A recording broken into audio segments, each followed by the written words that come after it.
Hello? So, bago natin sagutan to, may tuturo muna ako sa yung concept wherein i-adjust natin yung angles nan. Kasi mahirap mag-moment kapag nakaganyan yung object natin. Gusto natin, di ba, nakaganto. Ay, wait lang. Pangit syndrome. Nakaganyan. Para mas madali tayo mag-moment. Imbis na naka-V.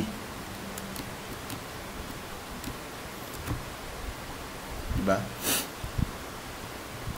So, para gawin yan, turo ko muna sa concept ng pagpapalit ng angles. So, simula muna tayo sa simpleng example.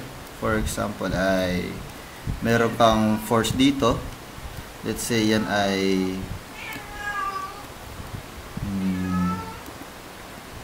30 degrees. Sana hindi mo rin si ang ingay. So, let's say gusto natin gawing x-axis ito.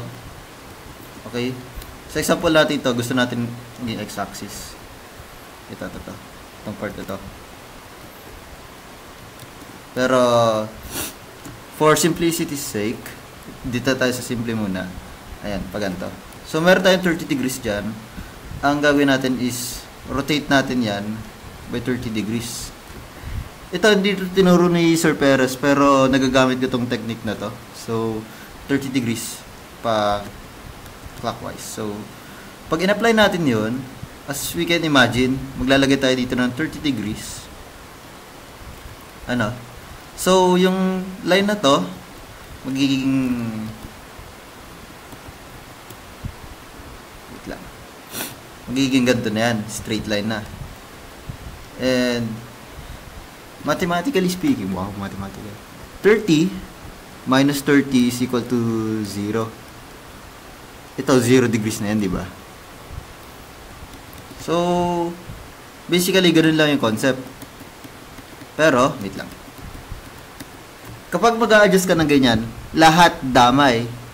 Lahat ng object mo, lahat ng forces mo, kailangan mo i-adjust, which is medyo madugo siya, pero worth it siya. Kasi madali na mag-moment kapag straight na yung body mo. Okay. So, what if pahirapin natin ng konti yung sarili natin. Lagyan pa natin ng isa pang force. Kasi ganyan. Tapos, yan ngayon ay 45 degrees. Yan. Okay. So, sabi nga natin, gusto natin i-adjust ng 30 degrees para ito na yung magiging x-axis. Adjust natin ng pa ganun. Okay. So, adjust tayo. 30 degrees. So, ay, ito, basically. Papakita ko sa yung bakit. So, gusto natin maging ganito itsura niya. Ayan, para pantay na yung sa x-axis. Okay? So, by doing this in 30 degrees, ang line na ito, wait lang, magiging straight line na ganito. Okay, pero paano naman to? So, as we can see, meron tayong 30 degrees na idadagdag dyan. Something along like this. Ay, shit. Ayan. May 30 degrees tayo dito. And as you can see, pag naganto tayo, magiging 45 plus 30. Diba? Kasi ito, 45, tsaka 30. So, pag nilagay natin sa calculator yan, magiging 75 degrees na siya. Okay? So, basically, magiging ganito na itsura niya.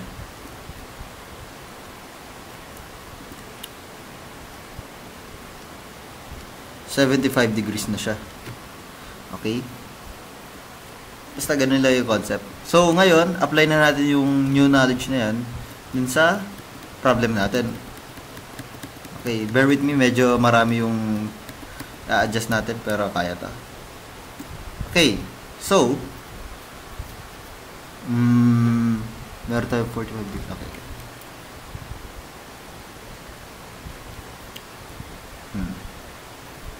Drawing ko muna siya. Siguro pause ko muna yung video.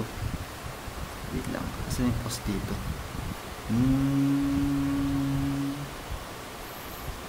Wala atang pause. So, siguro skip mo na lang yung part na drawing ako. Fast forward mo na lang. Yeah. So, drawing ko lang.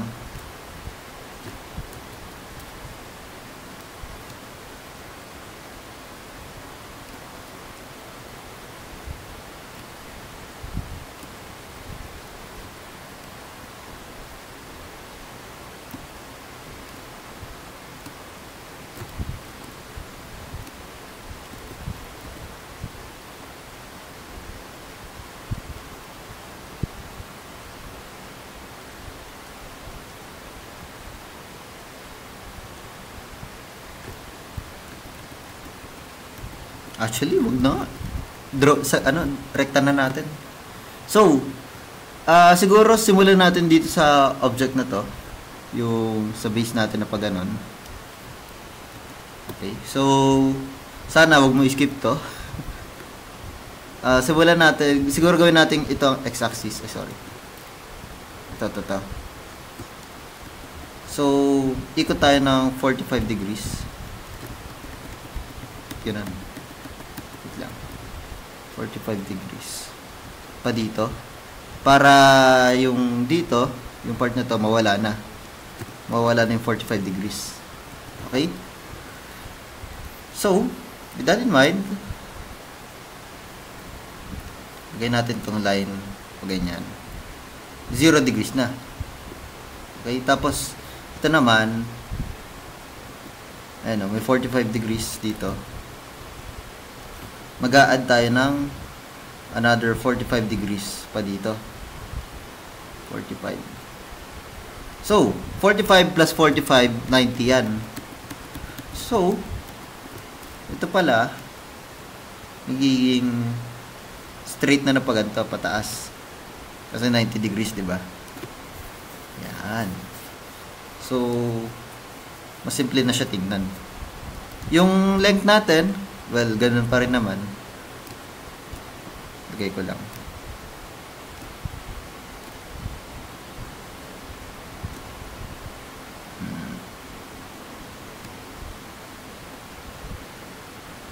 Ay, sorry.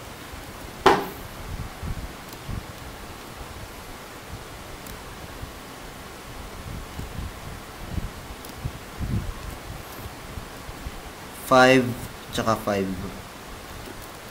Hindi ko na isusulat yung inches para hindi masyadong magulat tingnan. Okay? So, 5 inches, 5 inches. Tapos dito naman, 4 inches, tsaka 4 inches. Okay.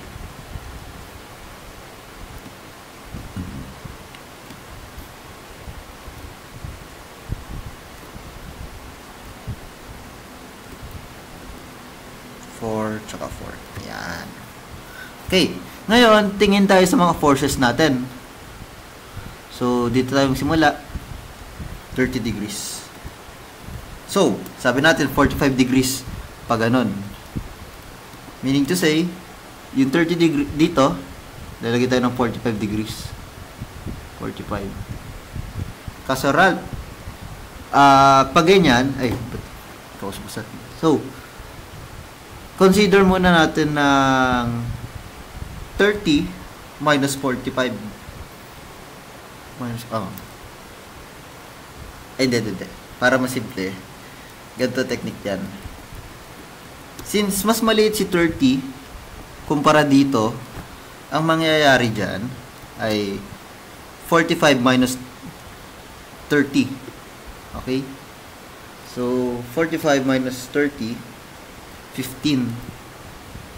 Yan ay lilipat na dito sa quadrant na to. Meron ka ng 15 degrees. Okay? So, bakit naging 15? Kasi, consider natin, ito muna.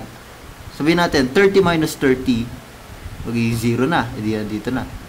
Kaso 45 ang ano natin, hindi 30. Meron pang labis na konti. Na 15 degrees. So, lagay natin si 15 degrees. Sana nga gets. If hindi, tanong mo lang sa akin. Papaliwanag ko pa ng mas ayos. Okay? So, Lagyan natin si force. Yan.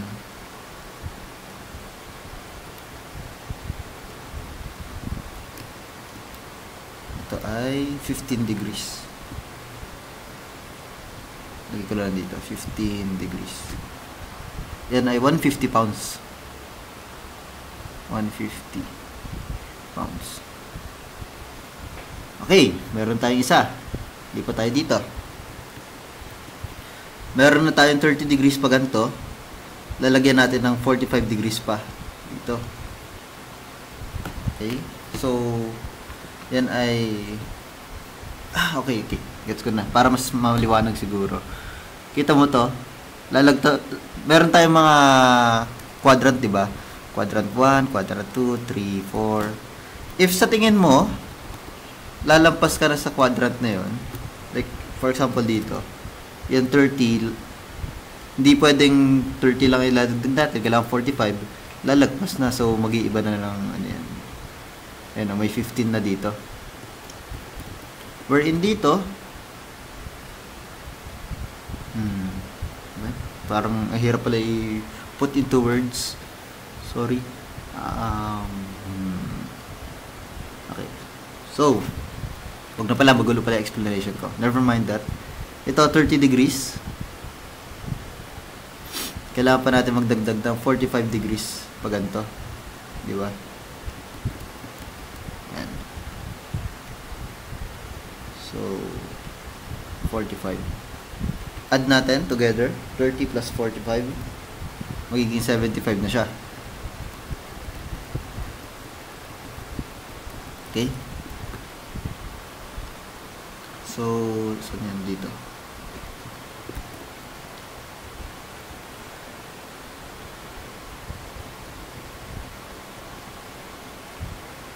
Ah, 75.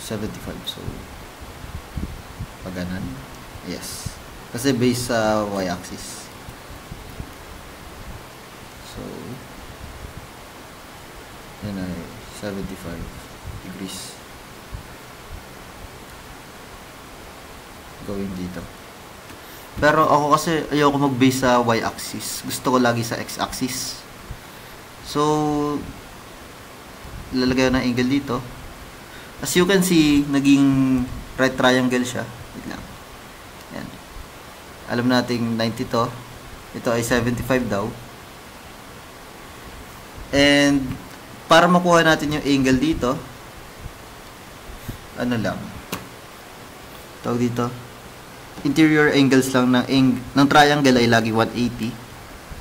So, dapat yan ay 180 is equal to, let's say ito ay theta. Theta minus ito, 75 minus 90. Maklalaman na natin si theta. Which is, solve mo na lang kung gusto mo.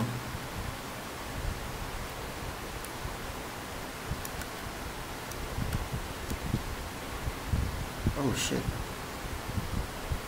Wait, no.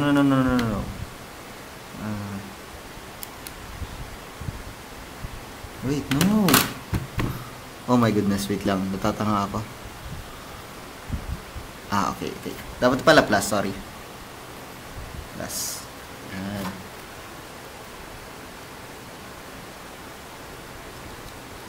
Yan. So, theta natin is 15 degrees. Kaya naging minus na nasa isip ko, lagi ko kasi ginagawa, 180, which is yung lahat ng angles, minus ito, minus 75, minus 90. Magiging 15 yan. Pero anyways, ayan. 15 degrees yung angle natin. Dito.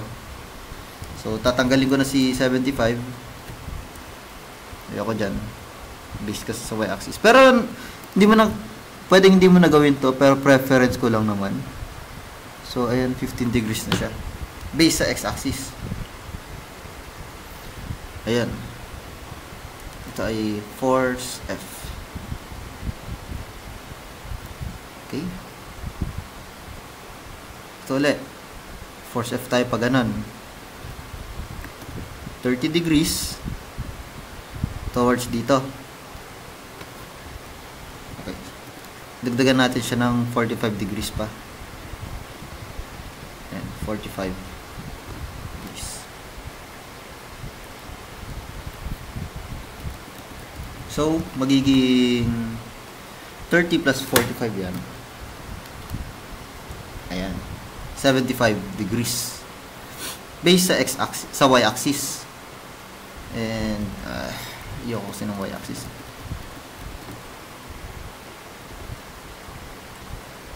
Dito yan.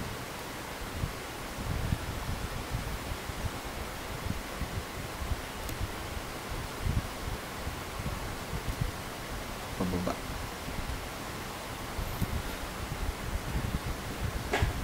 Oh no, ang gulo pala tingnan.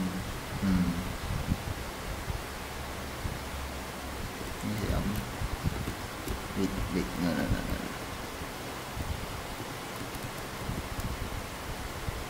Layo na lang natin sa, ayan.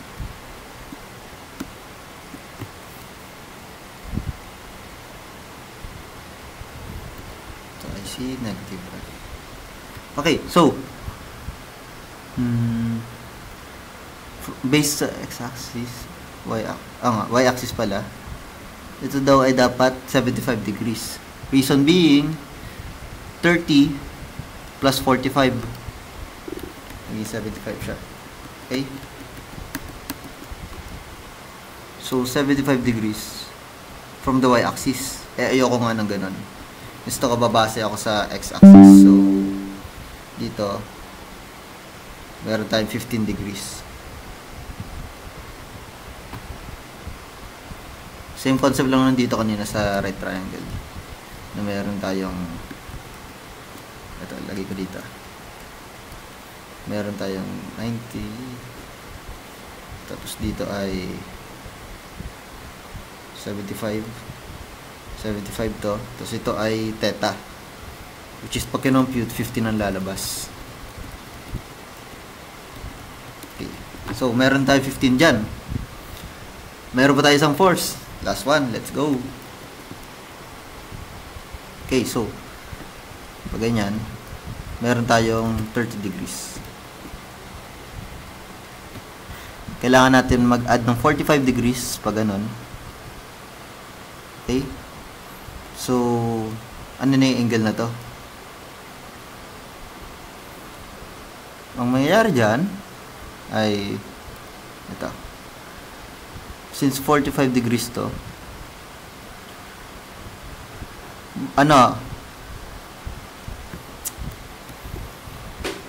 lumagpas si 45 sa 30, ang mangyayari ay hirap paliwanag. Magma-minus tayo. Lumagpas na yan. So, ito ay magiging 15 degrees na lang. Nag-minus tayo, 30 minus 45, pag ganun. Magiging negative 15 yan. Okay? Yan, dapat tulog muna ako para sa, yan, 15. Wait lang.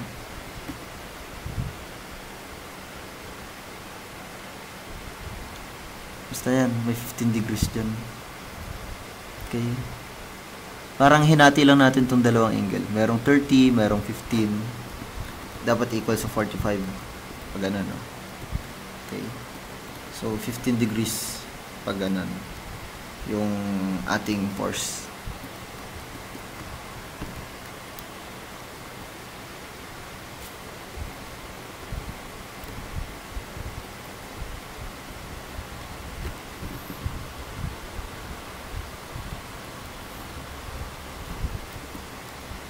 Ito ay 15 degrees.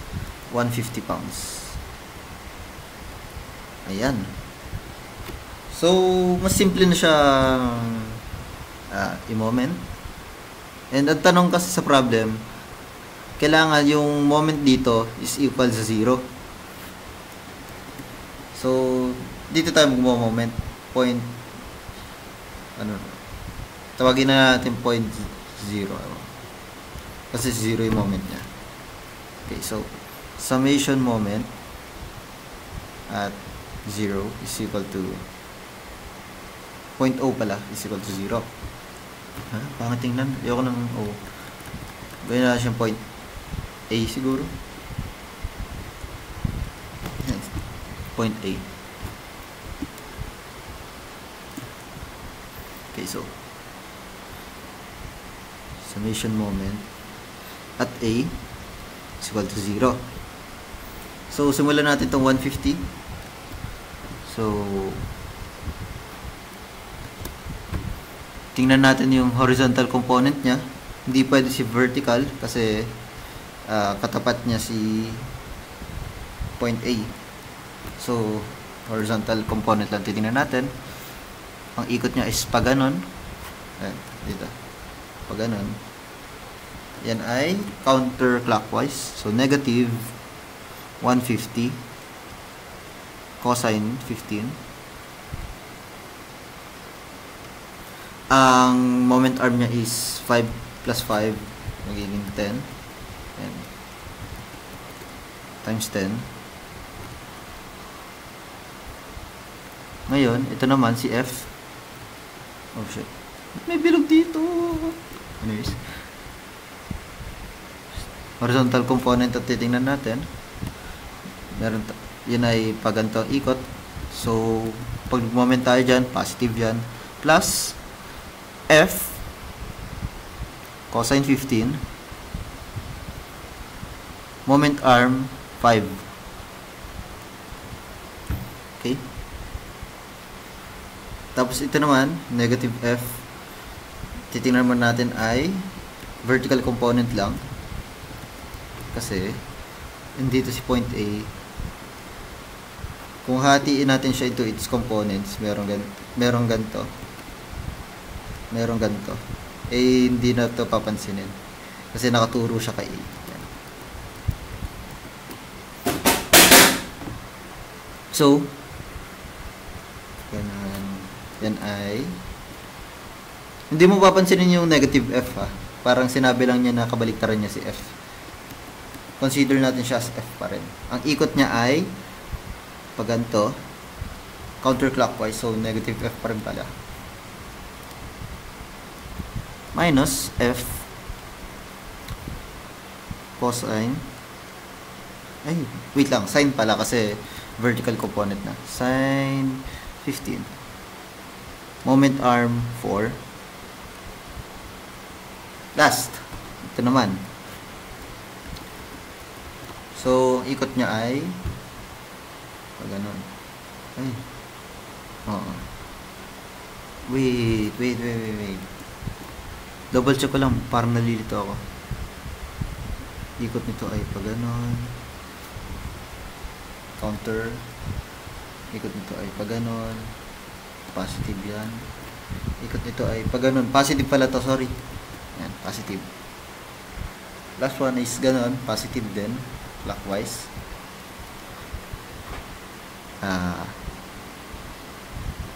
Ba't degrees yan? Pounds yan. Bonak. Then, 150. Sine 15.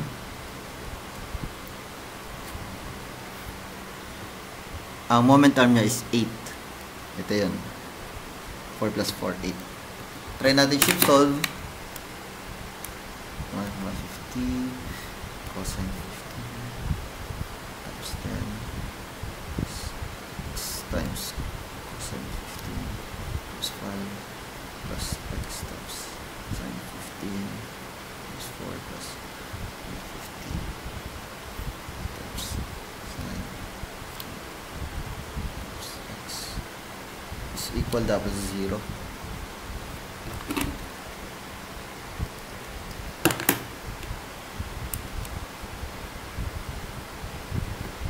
Ngayon, alam mo ba sa akin, F is equal to 194.0877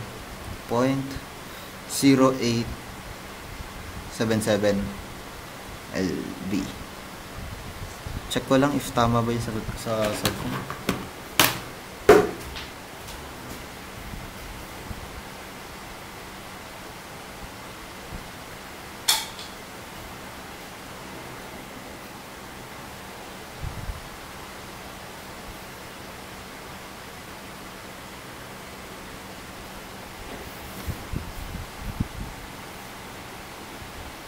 Ayan.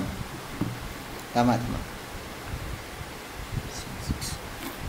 May konting discrepancies pero pwede na yan. Titingnan pa baga ni Sir. Actually, tama nga. Oh, ginawa ni Sir 5 decimals doon sa sagot. 194.0876834 yung lumabas sa calculator ko. Tapos, ang kinonsider ni Sir ay ito. So tama pala sagot ko. Yay! So, end ko na yung video. Tanong ka lang if may naguluhan ka. Parang ang gulo ng pagtuturo ko this time. Sorry.